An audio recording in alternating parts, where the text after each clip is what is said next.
আমি রংপুরে গিয়েছিলাম একবার একটা বিষয় নিয়ে। রংপুরে আলেমরা দাবি করছে, কিছু আলেমরা তারা দাবি করছে যে শুধু কোরআন মানলেই হবে, কোনো পীর আউলিয়া মানা যাবে না। দলিল কি?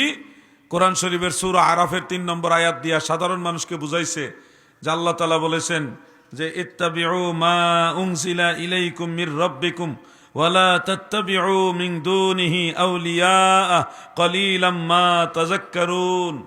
সূরা আরাফের ৩ নম্বর আয়াত, যে তোমাদের উপরে তোমাদের রবের কাছ থেকে যা নাজিল করা হয়েছে তোমরা তা অনুসরণ করো, তোমরা তা অনুসরণ করো মানে কোরআন মানো। ওয়ালা তাত্তাবিউ মিন দুনিহি আউলিয়া, আল্লাহ তাআলা ব্যতীত আর কোনো আউলিয়ার অনুসরণ করবে না।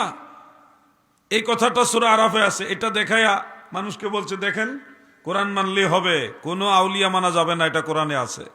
তা আপনারা তো হয়তো চিন্তাত পড়ে গেছেন, আসলেই তো আল্লাহ বলছে ওয়ালা তাত্তাবিউ মিন দুনিহি আউলিয়া, আল্লাহ তাআলা ব্যতীত কোনো আউলিয়া মানা যাবে না। তাহলে এটা খুব কেমন কি? আমি একটু আগে বললাম যে আউলিয়ার পথে চলতে হবে, আর এখন কোরআনের আয়াতে শুনতেছি যে আউলিয়া মানা যাবে না। তাহলে তো কেমন কি হয়ে গেল, একটা পেশ লেগে গেল না? এই বিষয়টার সমাধান আপনাদের বুঝতে হবে। কোরআনের এই আয়াতে যেটা বলা হয়েছে সেটা হলো শয়তানের আউলিয়া সম্পর্কে। আউলিয়া দুই প্রকার, একটা হলো আল্লাহর আউলিয়া আর একটা শয়তানের আউলিয়া। দুই ধরনের আউলিয়ার কথাই কোরআনে আছে।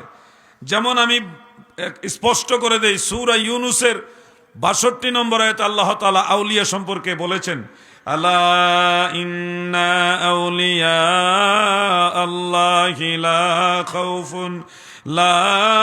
খাউফুন আলাইহিম ওয়ালা হুম ইয়াহজানুন।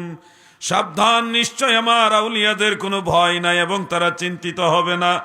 আল্লাহর আউলিয়াদের ভয় নাই। ইন্না আউলিয়া আল্লাহ, আল্লাহর আউলিয়াদের ভয় নাই। তাহলে একটা আউলিয়া পাইলাম, আল্লাহর আউলিয়া। কার আউলিয়া? যুবক ভাইরা বলেন কার আউলিয়া?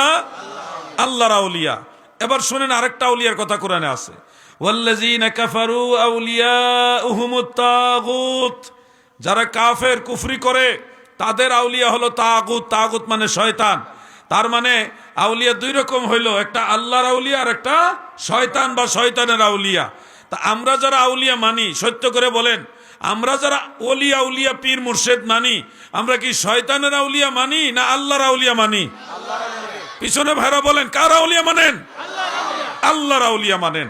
তাহলে আমাদের মানার মধ্যে ঝামেলা নাই, আমরা তো সঠিক দিকে চলতেছি।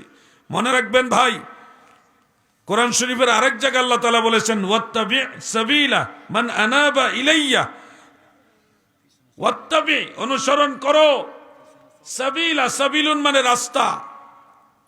কোন রাস্তা? কাদের রাস্তা? মান আনাবা ইলাইয়া, যারা আমি আল্লাহর দিকে, আমি আল্লাহকে সন্তুষ্ট করে আমার দিকে চলে এসেছে, তাদের রাস্তা অনুসরণ করো। কে বলতেছে? আল্লাহ। তো এখন আপনারা বলেন আল্লাহকে রাজি খুশি করে গেছে কারা? নবী রাসূল আউলিয়ায়ে কেরাম, তাই তো?